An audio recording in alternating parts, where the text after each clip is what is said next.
Hi everyone, welcome back to my channel. అందరికీ నమస్కారం అండి. ఈరోజు మీకు థియరీ పార్ట్లో సప్తతాళముల పథకం గురించి వివరిస్తానండి. మనం లాస్ట్ వీడియోలో చెప్పుకున్నాం కదా, అలంకారముల గురించి. వీటిని సప్తతాళములని పిలుస్తారు. ఈ 7 సప్తతాళములని ఒక్కొక్క తాళమునకి మనకున్న 5 పంచజాతులలో ఒక్కొక్క జాతిని జోడించి అలంకారములు రచించారు. సప్తతాళ పథకము. ఇక్కడ మీరు గమనించినట్లయితే తాళముల పేర్లు, అంగములు అంటే గుర్తులు, ఇంకా 5 జాతులు: త్రిశ్ర, చతురస్ర, ఖండ, మిశ్ర, సంకీర్ణ జాతులు. త్రిశ్ర జాతికి 3 క్రియలు, చతురస్ర జాతికి 4 క్రియలు, ఖండ జాతికి 5 క్రియలు, మిశ్ర జాతికి 7 క్రియలు, సంకీర్ణ జాతికి 9 క్రియలు. మనకున్న అలంకారాలలో ఫస్ట్ వన్ ధృవతాళం. నార్మల్గా అయితే ధృవతాళాన్ని చతురస్ర జాతిలో రచించారు. ఇక్కడ అంగముల దగ్గర గమనించండి, లఘువు, ధృతము, లఘువు, మళ్ళీ లఘువు ఉన్నాయి. చతురస్ర జాతిలో లఘువుకి 4 క్రియలు, ధృవతాళంలో 3 లఘువులు 1 ధృతం ఉన్నది. కాబట్టి 3 × 4 క్రియలు 12 క్రియలు అవుతాయి. ధృతము అంటే 2 క్రియలు, మొత్తం 12 + 2 = 14 క్రియలు అవుతాయి. ఒక్క చతురస్ర జాతిలోనే కాదండి, మనకున్న 5 జాతులలో కూడా వేసుకోవచ్చు. నేను మీకు ముందు చెప్పిన దాని ప్రకారం అన్ని తాళములకి 5 జాతులను జోడించండి. అలా ఈ సప్తతాళ పథకము ఏర్పడుతుంది. 7 తాళములు × 5 జాతులు, మొత్తం 35 తాళములు అవుతాయి. సో థియరీ పార్ట్లో ఇవాళ సప్తతాళ పథకం గురించి కొంత నేర్చుకున్నాం కదా. Next practical. లాస్ట్ వీడియోలో సరళి స్వరాలలో 7th లెసన్ నేర్చుకున్నాము. సరళి స్వరాలు రచన శ్రీ పురంధరదాసులు వారు. మాయామాలభవల రాగం ఆదితాళం. ఆరోహణ అవరోహణ సరిగమ పదనిస సనిదప మగరిస. స్వరస్థానములు షడ్జమం, శుద్ధ రిషభం, అంతరగాంధారం, శుద్ధ మధ్యమం, పంచమం, శుద్ధ దైవతం, కాకలి నిషాదం. ముందుగా శృతి పాడుకుందాం. సా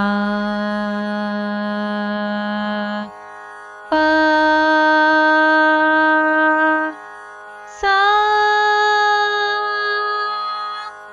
పా సా. సరళి స్వరాలు 8th లెసన్ ఫస్ట్ స్పీడ్ తాళంతో ఎలా పాడాలో ఈ వీడియోలో గమనించండి. ఫస్ట్ స్పీడ్ అంటే ఒక్క దెబ్బకి ఒక అక్షరమే పలకాలి. సా రే గా మా పా పా. సా రే గా మా పా ద ని సా. సా ని ద ప మా మా. సా ని ద ప మా గ రి సా.